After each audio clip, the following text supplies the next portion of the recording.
Hello, and welcome to another Bridge Project video, where today we're going to be starting one of the, I'd say quite exciting playlists of, going through stories and trying to unpack what the meaning is within them, because of course, I think stories hold so much meaning and so much value and knowledge from not only, over the past few years, but I think the good stories at the very least, no matter where they come from in the world, have a lot of wisdom over thousands of years.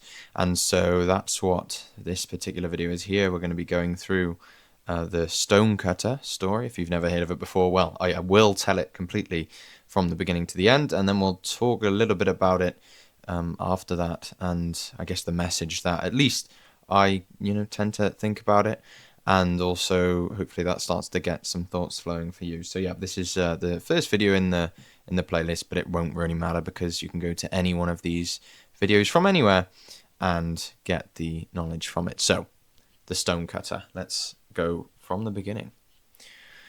There was once a humble stonecutter who lived a simple life. Every day he carved great blocks of stone from the mountainside. The work was hard, his hands were rough, his clothes were worn, and although he earned enough to live, sometimes he wished that his life was different, as with all of us maybe. And one day, while he was delivering stone after having cut it, he delivered it to the house of a wealthy merchant. And of course, as he went in and he delivered the stone blocks and dropped it off, he looked inside and he saw the furniture, he saw the clothes, he saw the servants attending to every need, and he had a thought as he was walking back from said delivery that that was a life of comfort that he had never really imagined, but he really thought that might be something that he wanted. And so, he sighed, and that night he again was mulling over this day he'd had going to deliver these rocks that he had cut to this merchant, and he thought, if only I were as wealthy as that merchant. And to his amazement, his wish came true. He had almost opened his eyes once more, and he was now the wealthy merchant. People bowed as he walked around town. His home overflowed with luxury, and he believed that he had finally found happiness. He had the servants, he had the fine clothes, and he had the furniture. But one afternoon, after maybe a few days in this new state, he was in his, let's say, back garden of his new house, and the sun shone fiercely overhead. Even from inside his new beautiful house with all his servants and everything, he was lying there and the heat was overwhelming. And the merchant realized that despite all of his new wealth, he could not command the sun. He thought, the sun is more powerful than I am, and so if only I were the sun, because I wouldn't have to deal with that, affection of the sun on his life. And again, he opened his eyes and his wish was granted. He was now the sun. He blazed across the sky, warming the earth below, bunch of space around him. He shone upon forests, cities, rivers, mountainsides. Kings and merchants looked up at him, almost wishing to be in that state, and they could not escape his light. He felt invincible. Until one day, as maybe in the UK and in America as well, until a great dark cloud drifted across the sky. And he realized that, well, hang on a minute, the cloud completely blocked his view, his heat, his rays, and the earth below grew cool and he could not see anything. The cloud is stronger than the sun, he thought. It is stronger than me. If only I were the cloud. And so he became the cloud. He floated across the world, pouring rain upon valleys and rivers, moving all over, all the while covering the sun and believing that he is the greatest force in nature. Until, as you may have guessed, the wind began to blow. He was sitting in place, but the wind carried him wherever it pleased. he could not control the wind, and he thought once more, well, the wind is controlling me. The wind is stronger than the cloud. And, wouldn't you guess, if only I were the wind, he thought. So, he became the wind. He opened his eyes, and he swept across oceans and forests. He bent great trees. He whipped the sea into towering waves. And of course, he moved the clouds at his will. Nothing could resist him. Until he reached an enormous mountain. No matter how fiercely he blew, the mountain remained unmoved. The mountain is stronger than the wind, he thought. If only I were the mountain. And so, he became the mountain.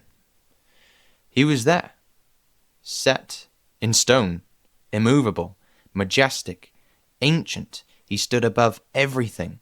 The wind could not do anything to him, and all of the previous lives that he had lived, it seemed to have built to this one position. Nothing seemed capable of changing him. Until one day, he smelt a small tapping at his side. Or he didn't really smell it, he felt it. Tap, tap, tap. Looking down, he saw a man with a hammer and chisel, slowly carving away pieces of the mountain. And the mountain realized something astonishing. Given enough time, well, that mountain would no longer exist with that man doing that job. And so, the stonecutter was stronger than the mountain. The mountain could do nothing to prevent this. And so, he wished to become the stonecutter once again, and his wish was granted. And for the first time in his life, he returned to his work without wishing to be someone or something else.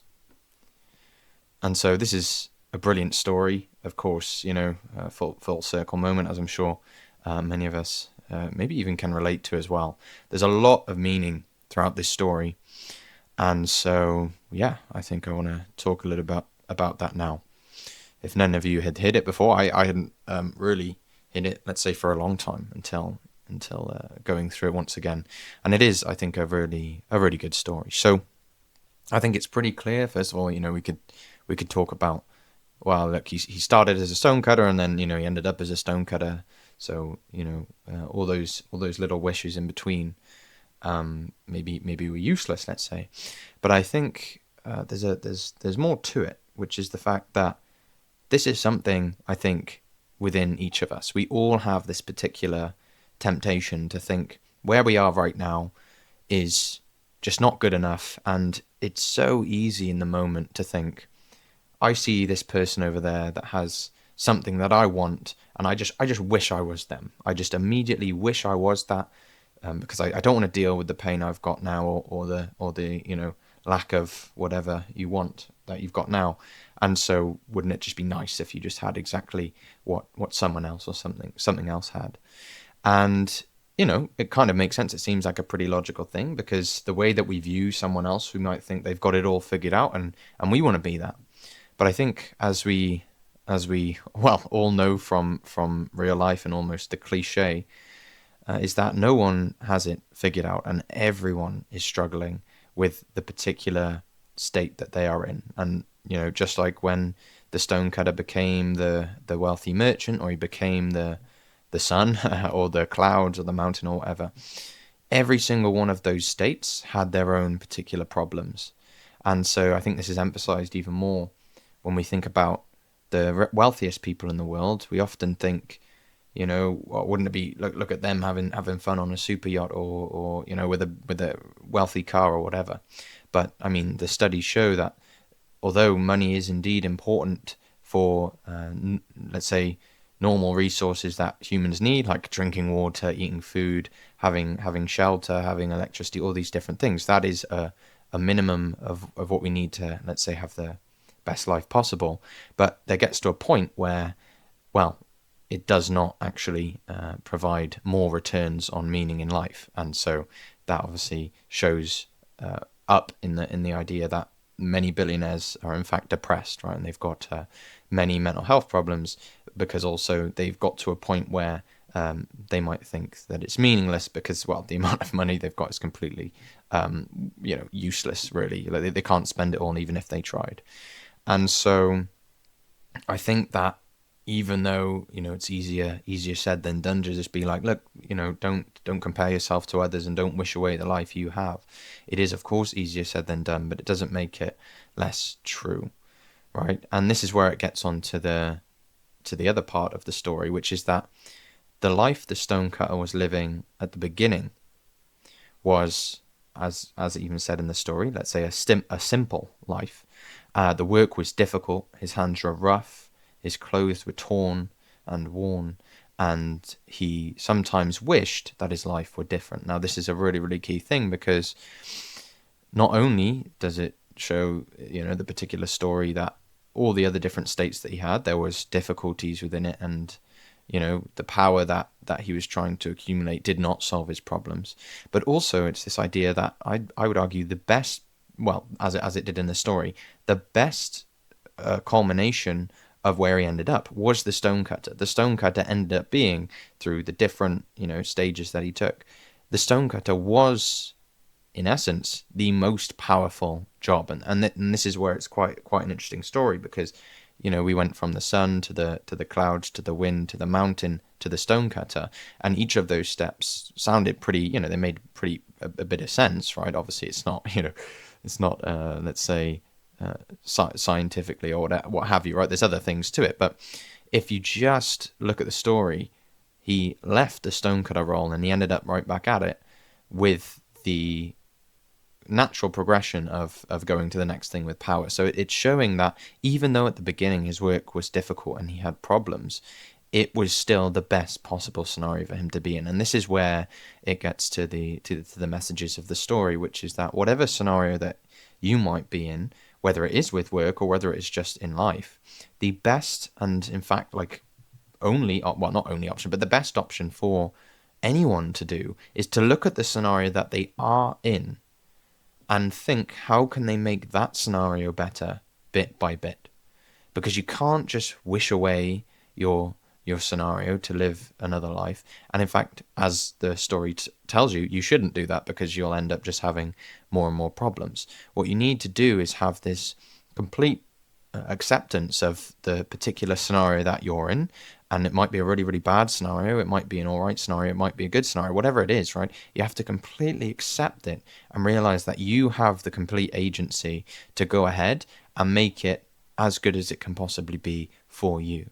So that's exactly as it says almost at the end of the story, that, well, for the first time in his life, he now realized that he returned to his work without wishing to be someone else. And that doesn't just mean that he returned to, doing something that he hated doing and he just did that for the rest of his life because he knew that nothing else could come of it. It means that he realized that this stonecutter role in particular, yes, it was hard, yeah, his hands were rough, but he can improve that role and start to make his life, well, better, starting to, let's say, remove the things that he doesn't like about that job. And so, well, it becomes the most optimal and meaningful path for him. So, for instance, if his clothes were worn, I'm sure he can, if he wanted to have, better clothes, he can end up buying some more clothes and not wear them when he's stone cutting, right? It's just this kind of thing. I mean, a pretty poor example, but you understand what I mean. And again, if he wants to earn more money, then there's other ways that you can do that as a stonecutter. Now, again, that's, trying to modernize it, and there is a thing in here which is basically saying, money isn't everything, which is true. But there's, well, a lot of information packed in there with this idea that you should, look at the life you have, and the only thing that you can do to, well, make your life better is to start from where you are and take steps towards where you might want to be. And that might be something like being the wealthy merchant. But you have to actually go through the life from where you are to where you want to be in order to get all of that knowledge and wisdom for the journey that you took and the role that you had within that, so that you actually understand that, oh, hang on a minute, being the wealthy merchant isn't the best thing in the world. because you've got all of these other problems. And you can only address those other problems in the right way if you don't wish it away and you actually accept it and realize that, you should go about fixing that problem the best way you can, as opposed to just wishing it away and having no agency in the scenario. So I think it's a pretty amazing story. Quite interesting. Well, more than quite interesting. There's a load of meaning and a load of wisdom packed in there, and that was just a few of my thoughts on it. And hopefully you've all enjoyed. So, well, I'll see you in the next one.